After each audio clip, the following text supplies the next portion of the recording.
At this time, I'll call the August 12th, 2021 meeting to order for the Dixon County Commission. Would you please stand and join in the flag salute?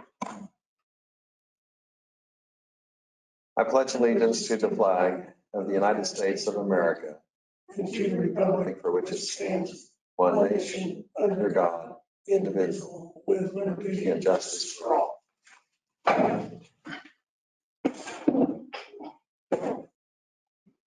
Okay, we do have one item on the agenda that we will add, and it's an executive session for non-elected personnel. And with that added to the agenda, I would move that we approve the agenda as amended. I'll second that. We have the motion and the second. Any discussion? All in favor say aye. Aye. Opposed? Motion carries. The consent agenda includes the minutes of the August 5th meeting. It also includes expenditures of $706,159.05. Wire payments, which is an SD security of $3,713, and also a check to John Goff for $2,500. I move to accept the consent agenda. Second. We have the motion and the second for acceptance of the consent agenda. Any discussion? All in favor say aye. Aye. Aye. Opposed? Motion carries. Commission comments. Ron? Next week, I'll be with the Detention Center for a little bit in the mornings, and then also working with the steering committee for economic development. Okay. Craig? Yeah, this Saturday from 5 to 8, I'll be down in the bar for their community appreciation dinner. I don't know if either one of you are attending. If not, we'll have to put. And when is that? This Saturday. This Saturday, isn't it? Yeah. And I'll be there too. Okay. So I'll be out of town, so. You get that on the counter. And next thing change, I'll be attending Norm Bowers on this Wednesday, isn't it? Next Tuesday. Next Tuesday. Yeah, I did go out to the fair one night. I thought crowds were big. What I saw that Thursday night. Well, I guess I was there. I take it back. I was there Saturday night for the rodeo and then Sunday night for the demo derby. Get out much, but it looked like a nice crowd and stuff. I think they went well. I'm a little disappointed when the wind changed that they didn't have a little more notification on Saturday night when the storm came in, because I know some of the people who are on the Ferris wheel.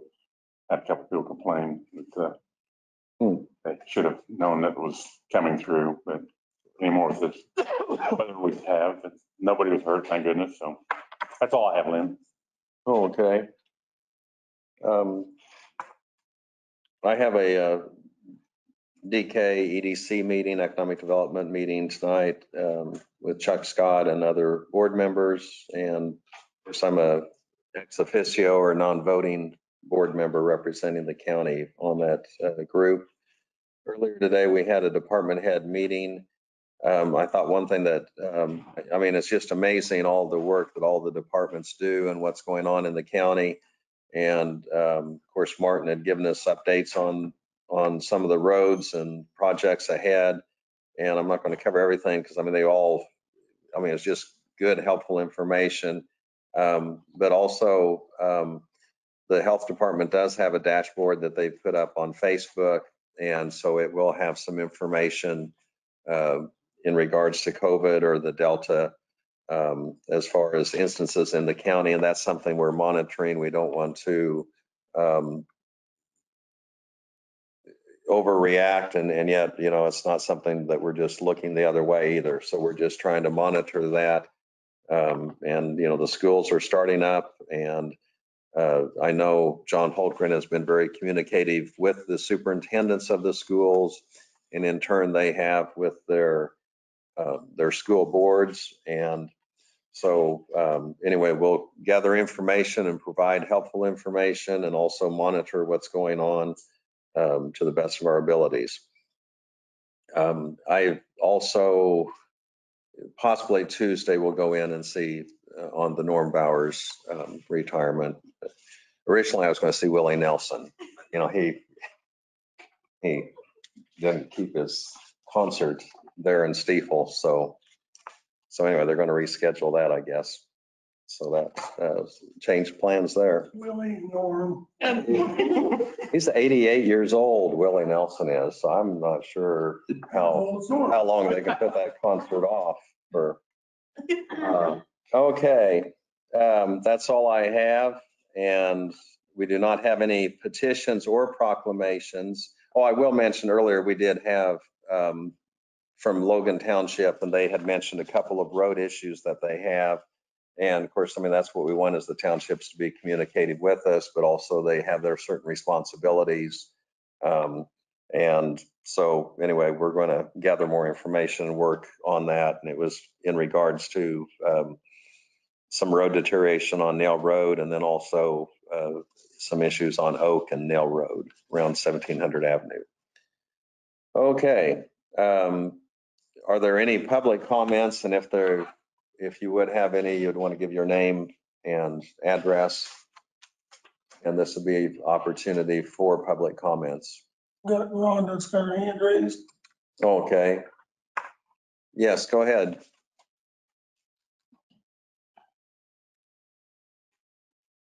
Let's see, Rhonda, are you able to hear us, or did you have There a she comes. comment? I can hear you. Can you hear me? Yes, please, go ahead. Rhonda Beaupre, 201 Northeast 8th Street. I missed last week's meeting because of the fair, so I've got a list. Okay. From your study session this morning, you were talking about federal money being given for COVID relief. I caution you to consider this money is not a gift from the federal government.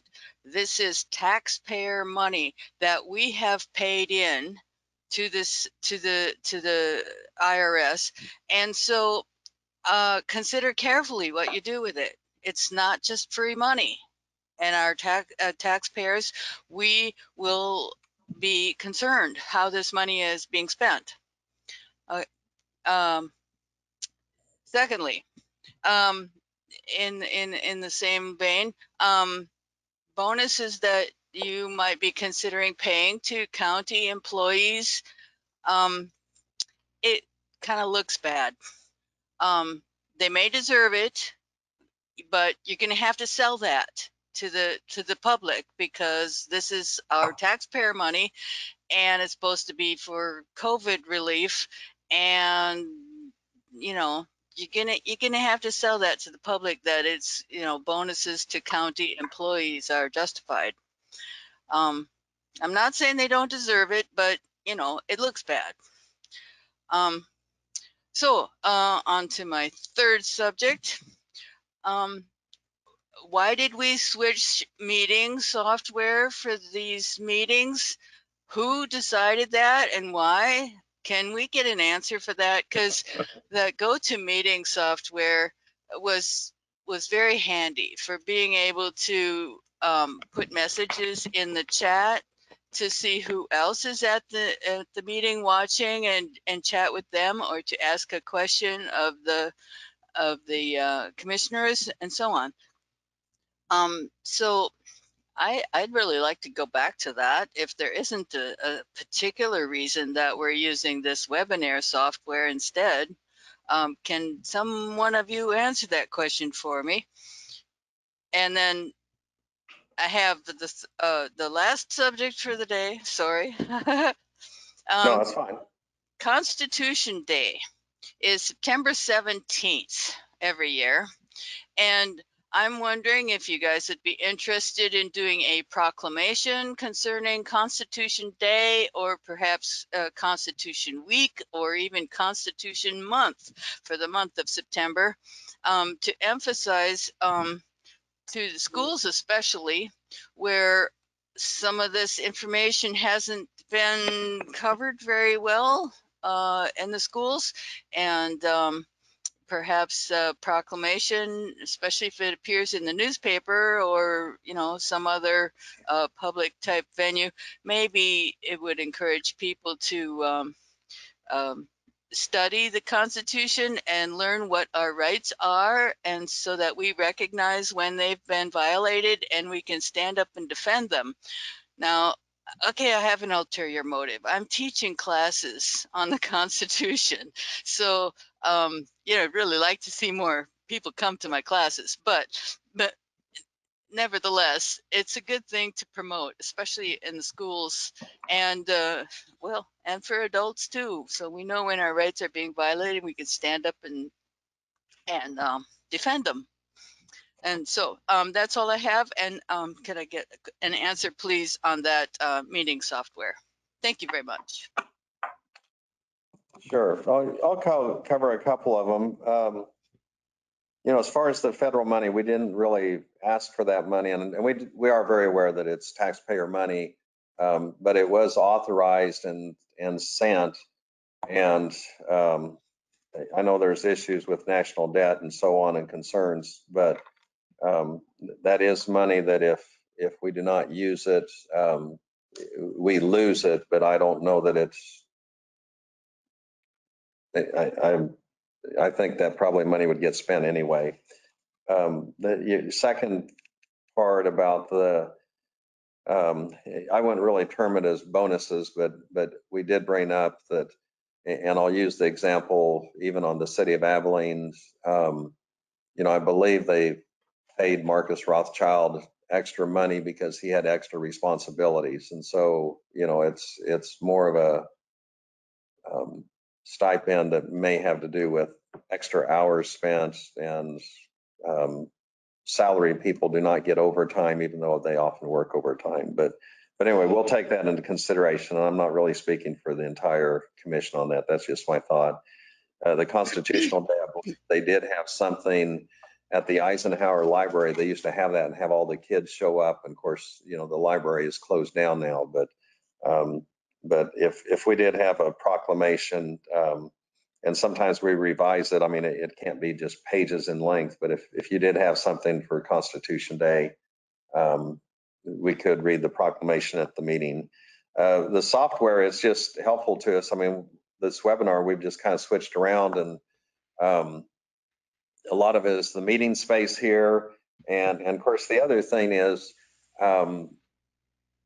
meetings, whether it's on the county level or city level, if you go down to the state of Topeka, you actually have to give written comments and have to, sign up in advance and so on. You just can't even show up. And so, it's not really like a roundtable discussion or anything like that. It's just more the formality. And, we've looked around at different softwares. And so anyway, this is the one we're using right now. And I haven't felt compelled to switch. But anyway, I appreciate your thoughts on it and information. We'll go ahead and move on. Our next item is that of, I don't think we have any other comments up there. The next item will be that of the reports from county officers. I might mention, and maybe Brad will cover some of this, but our county councilor, Doug Thompson, had another appointment and is away today. So Brad, I'll go ahead and let you go from here as far as your comments and reports. Okay, the Tri-County Chamber annual banquet is August 21st. And so if any of you want to attend that, we'll make your RSVP for you. I'm going to take my wife. So Okay, we'll get you both covered. So. Well, I will pay her. But we'll get an RSVP for both of you. So you got to share for of that. Open house Saturday went very well. We had 256 people came through. Lots of very positive comments. I don't know that I heard any negative comments, at least not to me. But I think people were very impressed. They came out and talked to us. So I thought it went very well. So it was pretty steady, really, really busy in the morning. And then in the afternoon, we had a lot of people came through that were at the fair. And we had some tour guides that did an excellent job of walking people through and explaining everything to them. So as Jared said in the work session, and I said, we are planning on moving inmates in there first of the week. Things go well. But we do have a fire marshal's inspection tomorrow. And once we hopefully get certified on that, then we can do a final search through there, make sure there's no contraband that was left from the open house or anything. I know The jail personnel are moving all their supplies and stuff in this week and getting mattresses in the cells and things in all the supplies in, so they'll be ready to kick it off, so. I got a message from Judge Sexton earlier this week that asked for me to express his appreciation to you for everything the county's done, both at Sterl Hall and what we're working on at the courthouse. And his comments were, he said, you know, not every county gets that, their district court. And he, you know, during the fair especially, he said he had a number of people that would say, well, what do you think of Sterl Hall? And everyone out there, and they kind of roll their eyes. He said, no, believe it or not, we're getting along very well. And thanks to the stuff that the county, what we did as a county, getting their temporary walls put up and everything put out there. So he just wanted to express his appreciation on that. We did do bids on diesel this week, and for the first time, I think, since we've been doing it, Sapp Brothers bid on it and got the low bid of $2.46 a gallon. So you can see what they were. They were all very close there, but the Sapp Brothers does bid on it every time. Usually they're a little bit more. So I don't know whether the timing was right for them or what, but we did give this one to them. So, and then we're also working with Grant Township on a dust issue out west of Prairie Land Partners in front of Ted Sexton's house. And Ted was in yesterday and talked to him and asked that I, you know, express to you his seriousness of the fact, but his wife has developed a breathing issue that the dust exacerbates, makes it much worse. And there's been some attempts out there watering the road and putting some vegetable oil on the road and stuff.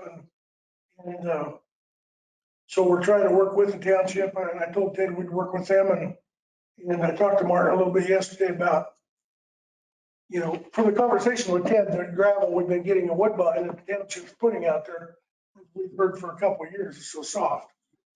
And so we've been getting a little bit harder rock in Clay Center. And so we talked, you know, I suggested what happens if we took that soft stuff off for a couple 100 yards, moved it down the road somewhere and put the harder stuff in front of the house, if that would eliminate some of the dust. And Ted thought maybe it would, at least be worth a try. So I sent an email to the township board yesterday, and one of them responded back and thought it was a good idea. She was going to wait and talk to Kenny. And so I, you know, like we always do, we'll help the township where we can and see if we can come to a solution to that problem that works for everybody. So, but Ted had asked me to explain that to you or brief you on that, and I did. So, and again, we're going down to Norm Bauer's retirement on Tuesday.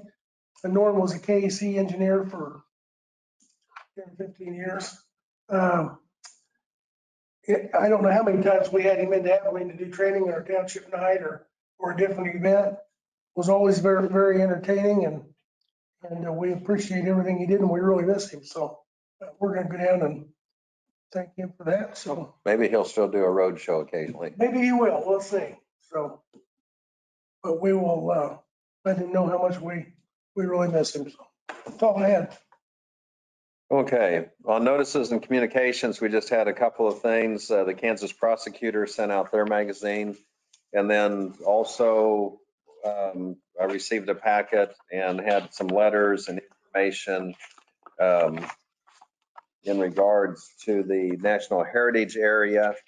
And one of the things it just mentioned that that there have been 42 of the 49 counties in Kansas, Nebraska have shown opposition to it. And then there's just information here that just mentions the fact that you just need to keep that information out there to the public and to people involved, just to have the awareness factor there. So it was just more of an update is all that was in regards to. I did not really have much of anything else. A few comments in regards to the fair, that it had gone well.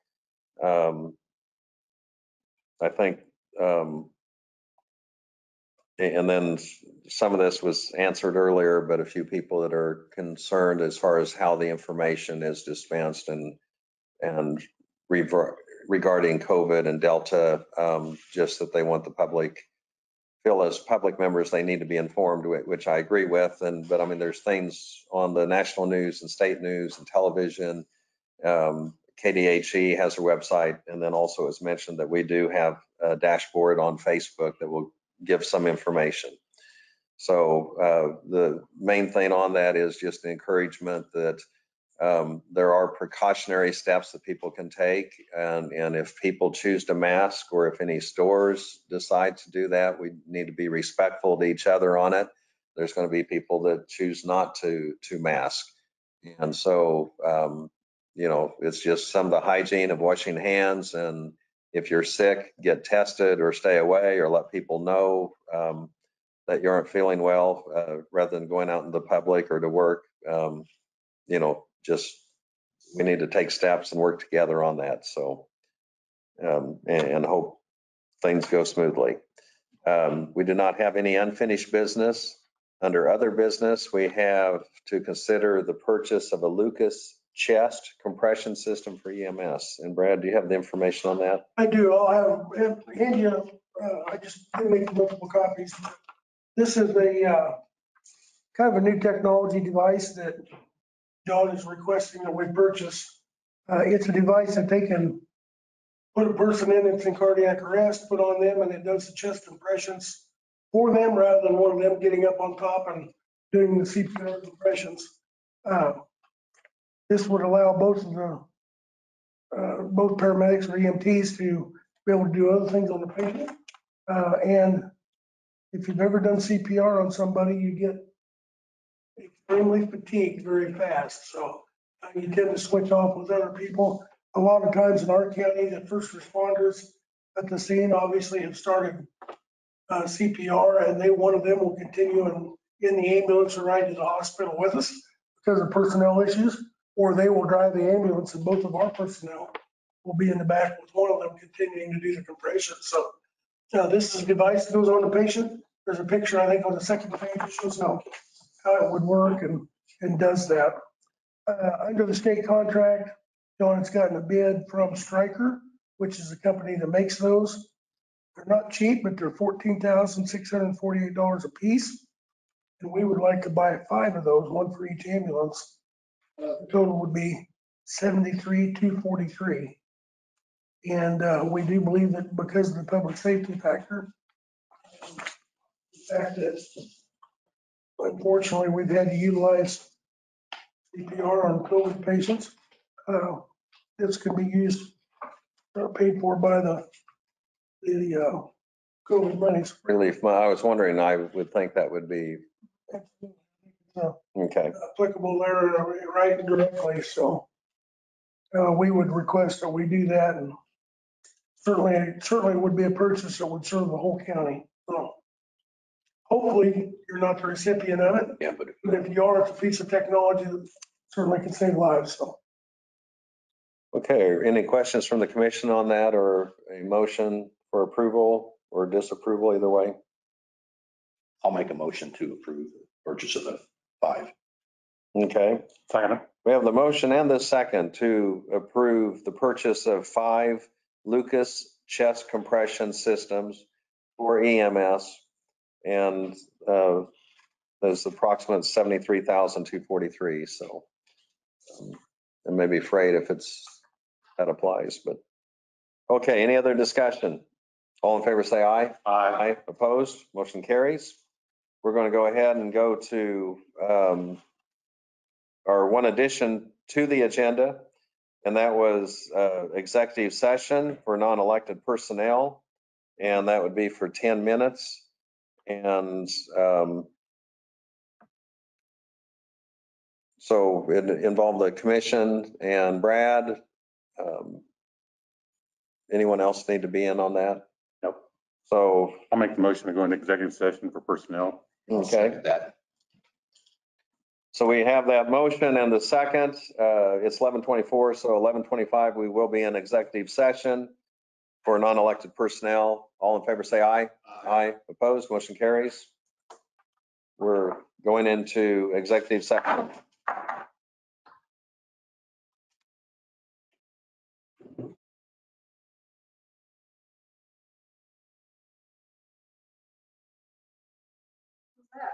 No, it's 11:35. We had 11:25, 11:35. Well, you said 11:24. Well, but 11:20, That's what we were gonna. I said, but anyway, My watch says 11:35. we're good. Mine says now 11:35. Okay, are we, Back on. I'll entertain a motion. I'll make the motion that we leave executive session at this time and return to regular session. We have the motion, the second. Any discussion? All in favor, say aye. Aye. Opposed? Motion carries. We're back in regular session. We did have our non-elected personnel. There's no action to be taken. We've got a lot of factors to consider and things to consider. So at this time, there is no action that will be taken beyond what we've already done today on our regular agenda. Is there a motion to adjourn? So moved. I'll second it. Got the motion and second to adjourn. Any discussion? All in favor, say aye. Aye. Opposed? Motion carries. We're adjourned. What